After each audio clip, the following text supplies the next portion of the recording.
What's happening, guys? Coming at you from Down4soundshop.com, and in this video we're going to be going over getting your electrical set up properly for a massive amplifier such as our JP93 that we just released not too long ago.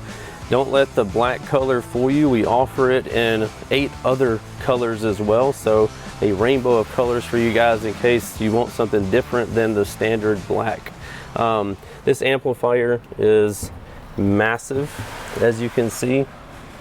Tons of goodies inside of here, high quality components, and as you can also see, it's the big dog high flow fan in here to help out on dissipating the heat.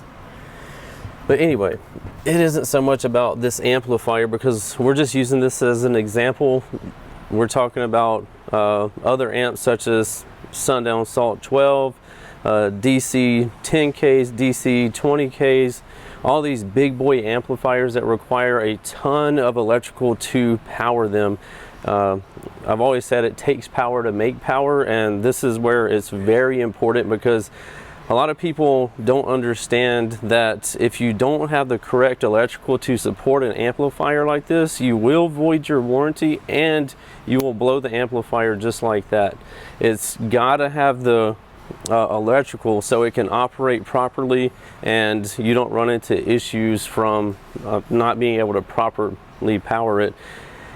To explain it in a very simple term, so this would be like, say you are this amplifier, you're a very powerful unit, and you as a human being, you have to breathe. So you require a ton of power to create power, or a ton of oxygen to create this power. So in order to do that, you have to be able to breathe a lot.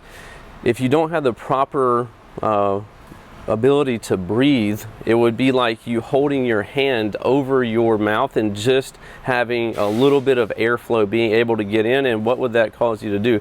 You would end up passing out or you would die because you can't operate like you're supposed to. Just like with a big amplifier like this, you need to have proper electrical.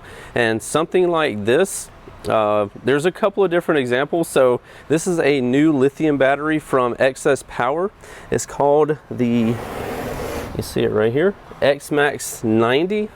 It's a 90 amp hour, and you can check it out right here, LiFePO4 lithium iron phosphate.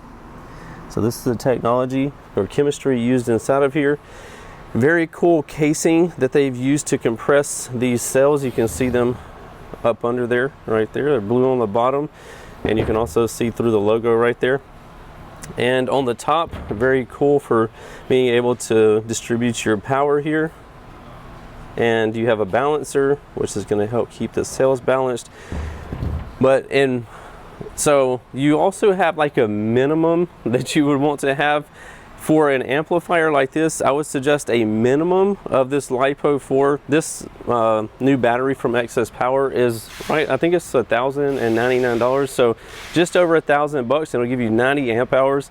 You would obviously want to power that with the biggest high output alternator that you could fit on your vehicle, because that's going to give you the best result.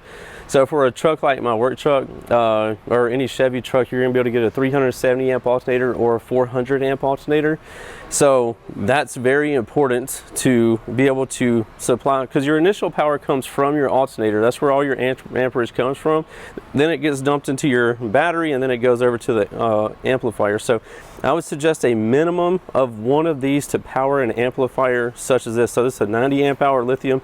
Some people like to use other chemistries, but we like to use what is deemed to be the safest and been tried and true in the industry. So anyway, we're going to suggest this.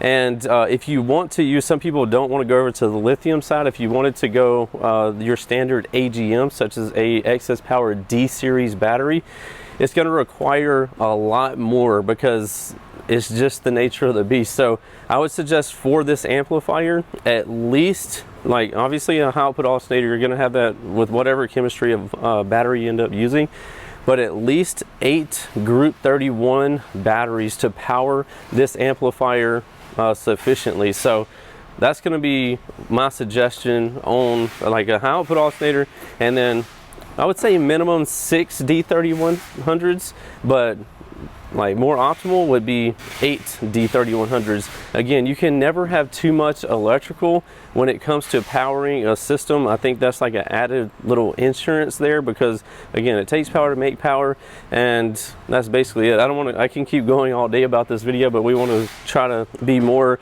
I don't know, like focused on what we're talking about in the video and not going down a bunch of different rabbit holes. So anyway, that's going to be what I recommend for the JP93, and these amplifiers are available on Down4soundshop.com. You can check those out, as well as these new excess power batteries. And don't forget about the Down4Sound difference guaranteed, lowest prices, fastest shipping, best customer service. We have a ton of different financing options on the website under the financing tab, so be sure to check those out. We'll see you in the next one. Later. What's happening, guys? If y'all enjoyed all the hot content that you saw in that video, be sure to follow me on YouTube, Facebook, TikTok, Instagram under the Lifer Price, and also Down4Sound Shop on Facebook and Instagram. And don't forget Snapchat. I'm JPD4S on there, so be sure to check me out there. We'll see you in the next one. Later.